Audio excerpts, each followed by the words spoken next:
Welcome to Professional Education. Please like and subscribe to my channel. SEBI is a statutory body established on April 12, 1992, in accordance with the provisions of the Securities and Exchange Board of India Act, 1992. The basic function of the Securities and Exchange Board of India is to protect the interests of investors in securities and to promote and regulate the securities market. Before SEBI came into existence, the Controller of Capital Issues was the regulatory authority. It derived authority from the Capital Issues Control Act, 1947. In April 1988, the SEBI was constituted as the regulator of capital markets in India under a resolution of the Government of India. Initially, SEBI was a non-statutory body without any statutory power. It became autonomous and was given statutory powers by the SEBI Act of 1992. The headquarters of SEBI is in Mumbai. The regional offices of SEBI are located in Ahmedabad, Kolkata, Chennai, and Delhi. The SEBI board consists of a chairman and several other full-time and part-time members. Further, a Securities Appellate Tribunal, SAT, has been constituted to protect the interests of entities that feel aggrieved by SEBI's decision. The SAT consists of a presiding officer and 2 other members.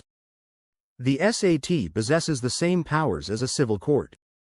If any person feels aggrieved by a decision made by the SAT, they can appeal to the Supreme Court. SAT is a statutory body established under the provisions of the Securities and Exchange Board of India Act, 1992.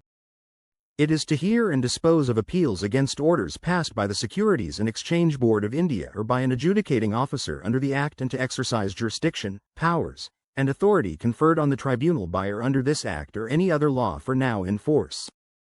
Consequent to government notification dated the 27th of May 2014, SAT hears and disposes of appeals against orders passed by the Pension Fund Regulatory and Development Authority, PFRDA, under the PFRDA Act, 2013.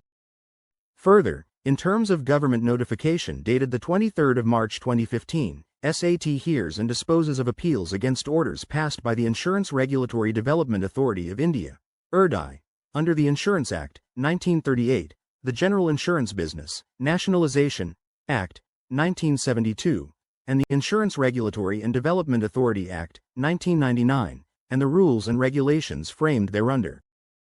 SEBI is a quasi-legislative and quasi-judicial body that can draft regulations, conduct inquiries, pass rulings, and impose penalties. It functions to fulfill the requirements of 3 categories: issuers, by providing a marketplace in which the issuers can increase their finance; investors, by ensuring safety and supply of precise and accurate information; intermediaries, by enabling a competitive professional market for intermediaries. By the Securities Laws Amendment Act, 2014, SEBI is now able to regulate any money pooling scheme worth 100 crore rupees or more and attach assets in cases of non-compliance. The SEBI chairman has the authority to order search and seizure operations.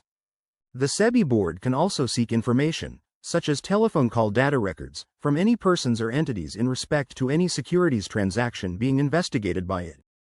SEBI performs the function of registration and regulation of the working of venture capital funds and collective investment schemes, including mutual funds. It also works for promoting and regulating self-regulatory organizations and prohibiting fraudulent and unfair trade practices relating to securities markets. SEBI's statutory enforcement powers are greater than its counterparts in the US and the UK, as it is armed with far greater power to inflict serious economic injury. It can impose serious restraints on economic activity. This is done based on suspicion, leaving it to those affected to shoulder the burden of disproving the suspicion, somewhat like preventive detention. Its legislative powers are near absolute, as the SEBI Act grants wide discretion to make subordinate legislation. The component of prior consultation with the market and a system of review of regulations to see if they have met the articulated purpose is substantially missing. Regulation, either rules or enforcement, is far from perfect, particularly in areas like insider trading. The securities offering documents are extraordinarily bulky and have substantially been reduced to formal compliance rather than resulting in substantive disclosures of high quality. Thank you for watching video. Please like and subscribe my channel.